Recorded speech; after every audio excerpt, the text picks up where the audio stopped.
I put my wife through nursing school. On graduation day, she told me why she stayed. The crowd was still clapping when Alira pulled me aside behind the auditorium. Her cap was crooked, her smile tight. "We need to talk before everyone starts celebrating," she said. My stomach dropped before she finished. The applause was deafening. Hundreds of people on their feet, graduates hugging, families crying, cameras flashing. The nursing program director was still speaking, thanking donors and faculty and families who sacrificed. I was one of those families. Had been for 4 years. Alira grabbed my hand, pulled me toward the exit, away from her classmates, away from the celebration. "Not here," she said. Her voice was quiet but firm. We slipped through the side door into a hallway. Empty. Fluorescent lights buzzing overhead. The applause muffled behind heavy doors. She turned to face me. Cap still crooked. Diploma clutched in one hand, and that smile. That tight, practiced smile I'd seen 100 times lately. The one that didn't reach her eyes. "We need to talk before everyone starts celebrating," she said again.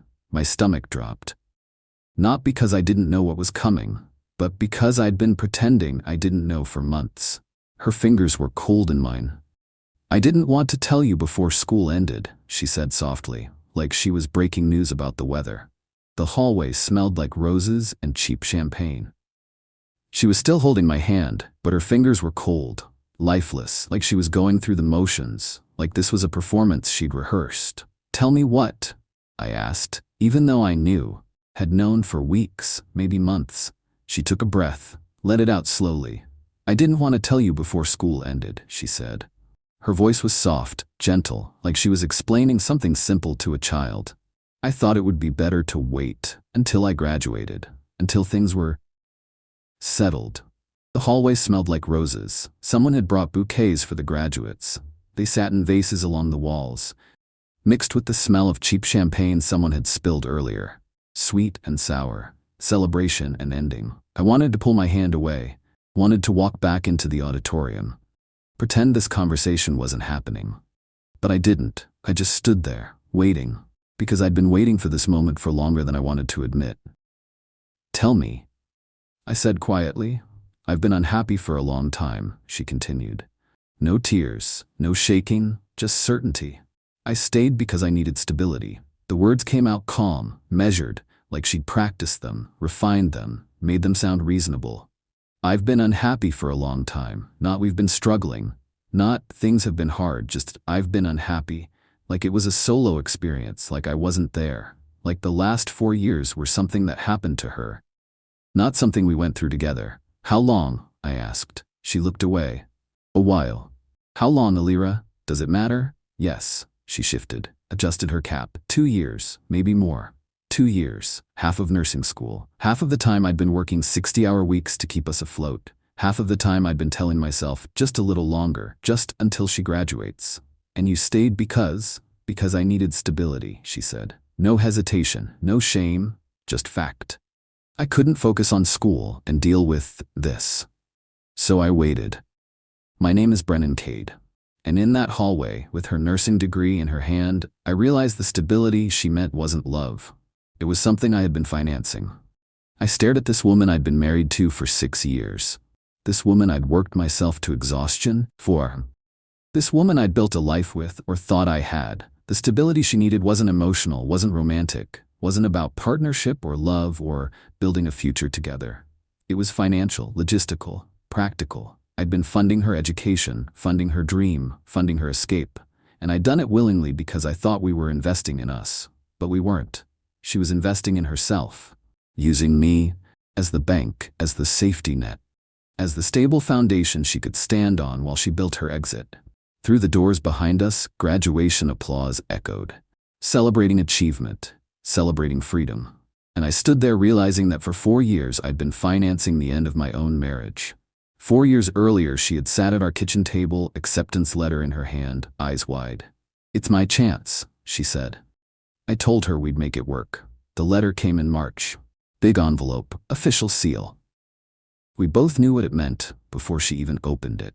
She got in, nursing program, 4 years, full-time, competitive, expensive. She sat at our kitchen table, hands shaking, eyes wide, reading the letter over and over, like she couldn't believe it. I got in, she whispered. I actually got in. I came up behind her, put my hands on her shoulders, read over her arm. Acceptance, congratulations, enrollment deadline, tuition breakdown, financial aid options, a lot of numbers, big numbers. It's my chance, she said. She looked up at me, face glowing, hopeful, excited, scared. This is what I've always wanted. Since I was a kid, I don't know if we can afford it. We couldn't. Not really. Not without sacrifices, not without changes. But I looked at her face, at that hope, at that dream, and I said, we'll make it work. Because that's what you do when you love someone, when they have a dream, when they get their chance, you make it work. We weren't reckless. We were careful. Tuition payments scheduled, groceries stretched, rent paid on time. We made a plan, sat down with spreadsheets and calculators and financial aid forms, figured out what we could afford, what we couldn't, what we'd have to cut. I kept working at the warehouse, steady job, decent pay, benefits. Alira quit her part-time retail job, needed to focus on school, full course load, clinicals, lab hours. She wouldn't have time to work. We applied for loans, got some, not enough. Applied for scholarships, got a few, still not enough. Used savings, drained our emergency fund, then started using credit cards, carefully, strategically. Tuition payments scheduled on auto pay, groceries stretched, meal plannings, generic brands, leftovers, rent paid on time, always. No matter what. Because we couldn't risk eviction, couldn't risk instability. We weren't reckless, weren't living beyond our means, out of stupidity. We were just surviving, making it work, like I promised. And for the first 2 years it felt okay, felt temporary, felt like we were building towards something, together.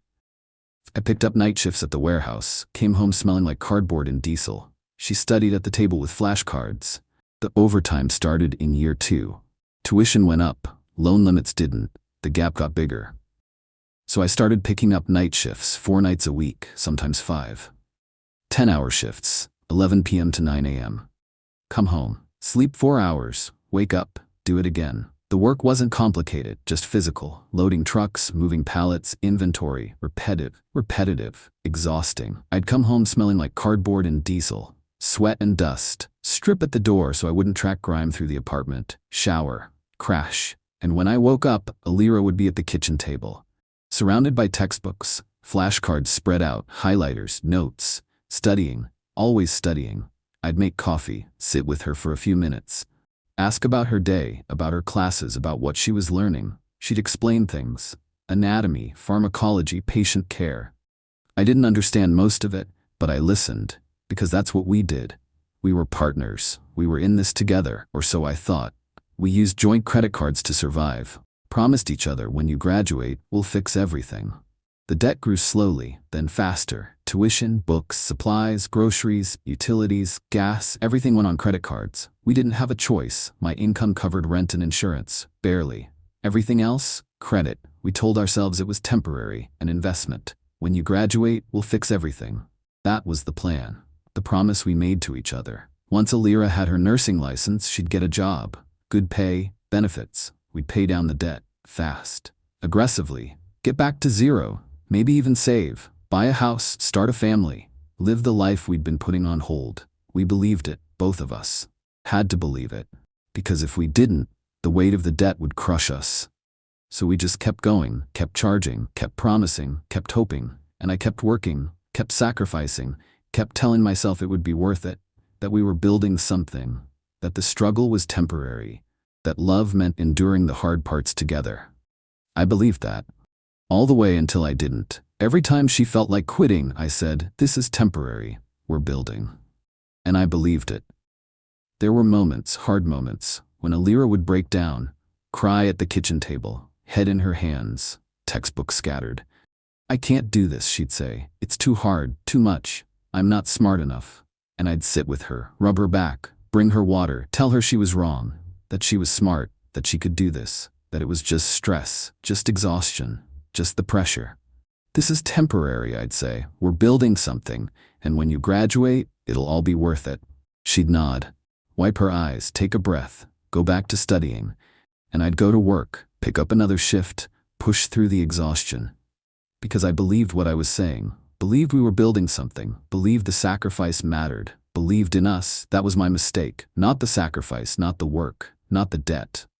The belief, the assumption that she believed it too, that she was enduring this with me, for us, for our future. But she wasn't. She was enduring it for herself, and I was just the foundation she needed to stand on. During her 3rd year, she stopped saying our future. It became when I start earning. The shift was subtle, so subtle I almost missed it.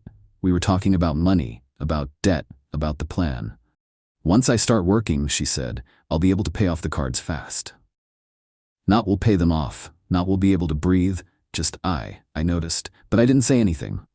Thought maybe I was being sensitive, paranoid. Then it happened again. When I start earning, I'll finally be able to afford better scrubs. After I get a job, I want to get my own car. Once I'm making money, I'll feel less stressed. Our future became her future. Our plan became her plan, and I became background, the person funding the dream, not sharing it. I told myself it was just language, just stress, just the pressure of school making her focus inward. But looking back, I realize it was more than that. It was preparation. She was already planning a future, just not one that included me. She kept her phone face down, smiled at messages she didn't explain. Little things. Tiny things. Things I told myself didn't matter. Her phone started living face down. On the table, on the couch, on the nightstand, screen always hidden. She'd pick it up, look, smile, then set it back down without saying anything. Who's that, I'd ask. Just a classmate, or study group chat, or nothing important. Never details, never names, never explanations, just vague dismissals. And I'd let it go, because I didn't want to be that guy, the jealous guy, the insecure guy, the guy who doesn't trust his wife. But the smile bothered me, that small, secret smile. The kind you make when something makes you feel good. When someone says something that matters. I used to get that smile. Used to be the person who made her face light up. But somewhere along the way, I stopped being that person. And someone else became it. I didn't know who, didn't ask, didn't want to know. Not yet. When I mentioned buying a house after graduation, she said, let's not plan too far ahead. We were lying in bed. Late. She'd just finished studying. I'd just gotten home from work. Exhausted, but trying to connect, trying to talk, trying to remember what it felt like to plan a future together. After you graduate, I said, we should start looking at houses. Get out of this apartment, build some equity. She was quiet. Then, let's not plan too far ahead. What do you mean? I mean, let's just focus on getting through school first, then see where we are. Where we are, we'll be in a better place. You'll have a job, we'll have income. We can, Brennan. She cut me off, gentle but firm. I don't want to make big plans right now, okay? I didn't push, didn't argue, just said okay. But I felt it, that resistance, that reluctance. She didn't want to plan with me, didn't want to imagine a future where we were buying a house, building a life, growing together. She wanted to keep things open, uncertain, temporary. And I should have asked why, should have pressed, should have demanded honesty, but I didn't. I just let it go, again. Marek once told me, you look tired, man. I shrugged it off. It's worth it. Marek's my best friend. Known him since high school. Solid guy. Honest, direct. We met for drinks one night. Rare. I barely had time anymore, but he insisted. Said I looked like hell. Needed a break. We sat at a bar. Cheap beer. Nachos. He looked at me. Really looked. You look tired, man. I'm fine. No. You look exhausted. When's the last time you slept more than 4 hours? I sleep. When? I shrugged, took a drink. It's temporary, just until she graduates. That's what you said 2 years ago, and it's still true. 1 more year, then things get better. Do they? The question caught me off guard. What? Do they get better? Do they get better? Or do you just keep sacrificing while she keeps taking? She's not taking, she's in school. We're building a career, we're building a future. You're building, is she? I didn't answer, didn't want to, because the truth was, I didn't know. Marek leaned back. Studied me. Just be careful, man. Make sure she's in this with you, not just using you. I shrugged it off. Told him he was wrong. Told him Alira loved me, that we were solid, that he didn't understand. But driving home, his words echoed, and I couldn't shake them. Looking back, I realized she had already stepped out of the marriage emotionally. I just hadn't stepped back to see it. The signs were there, all of them. The language, the phone, the distance, the reluctance to plan. The way she stopped asking about my day, stopped thanking me for the shifts, stopped noticing the exhaustion. She'd stepped out, emotionally, mentally, already planning her exit, already imagining life without me. But I was too close to see it, too invested, too hopeful, too convinced that love meant enduring, that marriage meant pushing through, that sacrifice would be rewarded. So I kept working, kept believing, kept telling myself it would get better. And she kept taking, kept planning, kept waiting for the right moment to leave. That moment came on graduation day, in a hallway that smelled like roses and cheap champagne, when she finally said what she'd been thinking for 2 years, that she was unhappy, that she'd stayed for stability, that she needed something different now.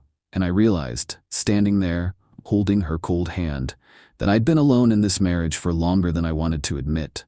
In the hallway, she adjusted her tassel like nothing was collapsing. "You've been amazing," she said.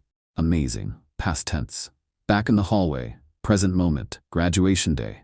Alira adjusted her tassel, straightened her cap, like we were just having a casual conversation, like she wasn't dismantling 4 years of sacrifice with every word. "You've been amazing," she said. Her voice was warm, grateful, like she was thanking a coworker, a friend, someone who'd helped her move. Not her husband, not her partner, not the person who'd given up sleep and health and peace to fund her dream. Amazing, past tense. Not "you are amazing," not "we're amazing together." You've been finished, complete, over. "I couldn't have done this without you," she continued. "You worked so hard, sacrificed so much. I'm really grateful." Grateful. Like I'd done her a favor. Like this was charity. Like I hadn't promised for better or worse and meant it. I wanted to yell. Wanted to grab her shoulders and shake her. Make her see what she was doing, what she was throwing away. But I didn't. I just stood there, numb, watching her perform gratitude while dismantling everything we'd built. "I needed stability while I focused on school," she continued. "Now I need something different." She kept talking, explaining, justifying. "I needed stability while I focused on school. I couldn't handle relationship drama and clinicals and exams. I needed peace, predictability, support." Support. That's what she called me. Support. Not love, not partnership. Support. A function, a role. "And you gave me that," she said. "You really did. You were exactly what I needed." Were. Past tense. Again. "But now," she trailed off, looked away. "Now I need something different." "Different how?" I asked. My voice was quiet, flat. She hesitated. "I need space, freedom, the chance to figure out who I am outside of school, outside of this. Our marriage was this. Something vague, something she needed distance from." "So you want a divorce?" "I think it's best. For both of us. For both of us." "Yes." I almost laughed. Almost. Because nothing about this was for both of us. This was for her. Her freedom. Her future. Her escape. I was just collateral. I asked one question. "So the last 4 years, what were they?" She looked away. "Necessary." One question. That's all I could manage. My brain was shutting down, overloaded, trying to process, trying to understand. "So the last 4 years, what were they?" I asked. What was I? What were we? She didn't answer right away. Just stood there, looking at the floor, at the roses, at anything but me. Then, quietly, necessary. The word landed harder than anything else. Harder than unhappy, harder than stability, harder than different. Necessary. Like I was a means to an end. Like our marriage was a transaction, a temporary arrangement, a stepping stone. She needed me to get through school, needed my income, my support, my willingness to sacrifice. And now that school was done, the need was gone. And so was I. Necessary, I repeated. She nodded. I'm not sorry, I know that sounds cold. But yes, I needed you, and now I don't.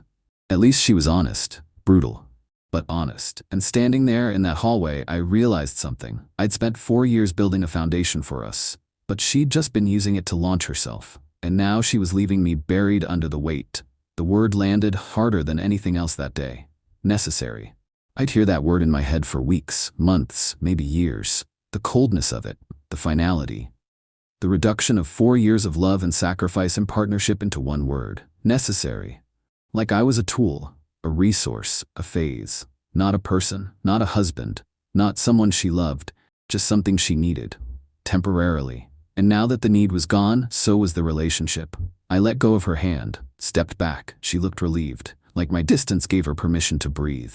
I should get back, she said. People will be looking for me. People, not me, not us. People, I said.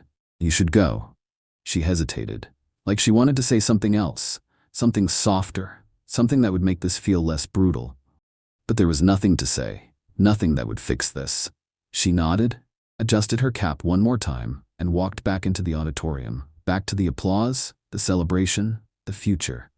And I stood there, alone, in a hallway that smelled like roses and cheap champagne, realizing I'd just been dismissed from my own marriage. That night, I didn't argue.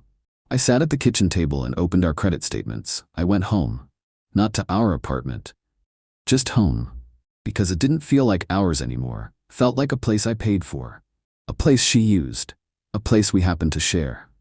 I sat at the kitchen table. Same table where she'd read her acceptance letter 4 years ago. Same table where she'd studied with flashcards and textbooks. Same table where I'd eaten microwaved leftovers at 10 p.m. after 14-hour shifts. I opened my laptop, pulled up our credit card accounts. All of them. Joint accounts. Both our names, both our social security numbers, both our credit scores tanking with every balance. I hadn't looked in months, hadn't wanted to, didn't want to see the numbers growing, didn't want to face the reality of how deep we'd gone. But now I looked, really looked, and the numbers stared back. $53,000. $53,000. Spread across 4 cards, maxed out, minimum payments barely covering interest, debt that would take years to pay off, debt we'd accumulated together, for her, for school, for stability, debt she thought she was walking away from. Half the debt carried my name, half carried hers. It wasn't invisible, it wasn't emotional, it was documented. I stared at the statements, at the account details, at the names, both of us, listed, equal. Responsible. Joint liability. That's what the fine print said. Joint. We'd opened these cards together, signed together, used them together, and now we were responsible together. She couldn't just walk away. Couldn't just graduate and start fresh. Couldn't just declare herself free and leave me holding the bag. The debt was documented, legal, binding, half hers, half mine. And if she wanted a divorce, that debt would be divided, legally, fairly. She'd owe her half. I'd owe mine. And there was no way around it, no loophole, no escape clause. The debt wasn't emotional, it was structural, numerical, factual, and facts don't care about feelings, don't care about who was unhappy or who stayed for stability, just care about who signed, and we both did. I scheduled a consultation with Corinne Vale, calm office, soft voice. We'll handle this fairly, she said. The next morning I called a lawyer, Corinne Vale, divorce attorney. Marek recommended her. Said she was fair but firm. I needed both. The consultation was 2 days later. Her office was quiet, soft lighting, comfortable chairs, neutral colors, designed to make people feel calm during the worst moments of their lives. Corinne was in her 50s, professional, warm but direct. She listened while I explained the graduation, the hallway, the conversation, the debt. She took notes, didn't interrupt. When I finished, she set down her pen. How do you want to handle this? Fairly, I said. I'm not trying to punish her, just protect myself. Corinne nodded. Fair is good. Fair we can do. She explained the process. Filing, division of assets, division of debt. The debt is joint, she said, which means it's divided equally unless you negotiate otherwise. She thinks she can just walk away. She can't. Not legally. She's responsible for half. I felt something shift, not relief, just clarity. We'll handle this fairly.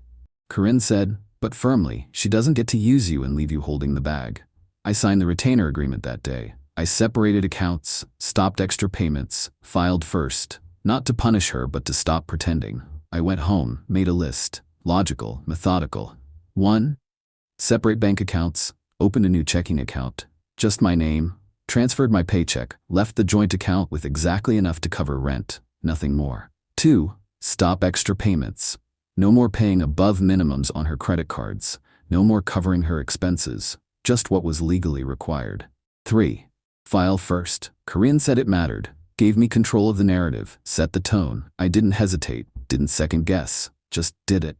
Filed the paperwork. Petition for dissolution of marriage. Grounds. Irreconcilable differences. Division of assets. Minimal. Division of debt. Equal. Alira would get served in a week. At her new job. At the hospital where she'd just started, where she was finally earning, finally stable, finally free, or so she thought. I wasn't doing this to punish her, wasn't trying to hurt her, just trying to stop pretending. Stop pretending we were partners. Stop pretending the debt didn't matter. Stop pretending love meant enduring betrayal. I was done pretending. And the paperwork made that official. When the divorce paperwork outlined shared debt, Alira stared at the numbers like they'd betrayed her. She called me 3 days after being served, voice shaking. "Brennan, we need to talk." "Okay." "Can you come over?" "No, we can talk on the phone." Silence. Then I got the papers. "I know.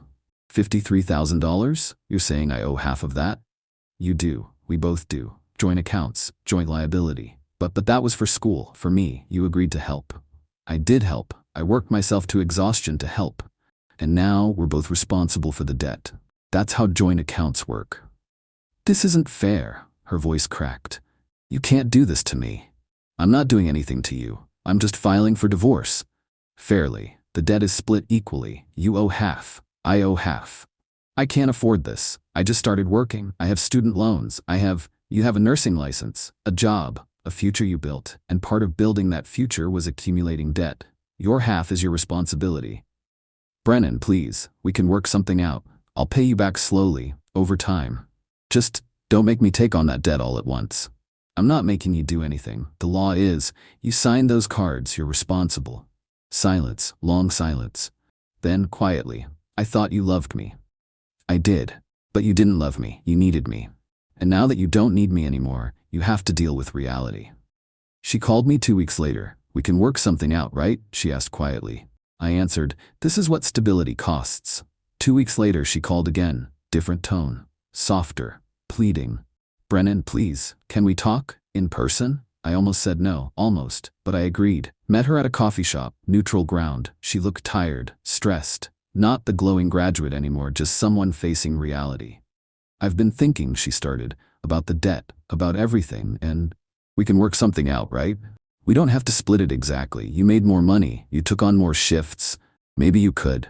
She stopped, blinked. "No? The debt is split equally. That's fair, that's legal, that's final. But I can't afford." "You can. You have a job, you have an income, you'll manage, just like I managed when I was working 60 hours a week to keep us afloat. That's not fair." "What's not fair is spending 4 years sacrificing for someone who was just using me for stability." Her face crumpled. "I wasn't using you." "Yes, you were. You said it yourself. You needed stability. Well, this is what stability costs, $26,500, your half." I stood, put money on the table for my coffee, looked at her one last time. "You wanted freedom. You've got it. But freedom isn't free. It costs exactly what you owe." And I walked out. On graduation day, she thought she was stepping into freedom. She didn't realize she was inheriting half the foundation. And foundations aren't romantic. They're structural. The divorce was finalized 3 months later. Clean, fair, equal division of minimal assets, equal division of substantial debt. Alira got her freedom, got her career, got her fresh start, but she also got $26,500 in credit card debt, her half of the stability she'd needed. She called once after the divorce, wanted to talk, wanted closure. I didn't answer. Didn't need closure. Already had it. On graduation day, she thought she was stepping into freedom. Thought she was leaving behind the weight of our marriage. Thought she could just walk away clean. Start fresh. Build a new life without the burden of the old one. But she didn't realize she was inheriting half the foundation. The foundation I built. The foundation she stood on. The foundation that got her through school. That foundation wasn't free. Wasn't a gift. Was a structure. Built with overtime shifts and maxed out credit cards and sacrificed sleep. And structures don't disappear just because you stop using them. They stay. Permanent. Documented. Binding. Foundations aren't romantic. They're not emotional. They're structural. And she just inherited half of one. For the next 5 years, every minimum payment she made would remind her. Stability has a cost, and she'd just learned to pay it.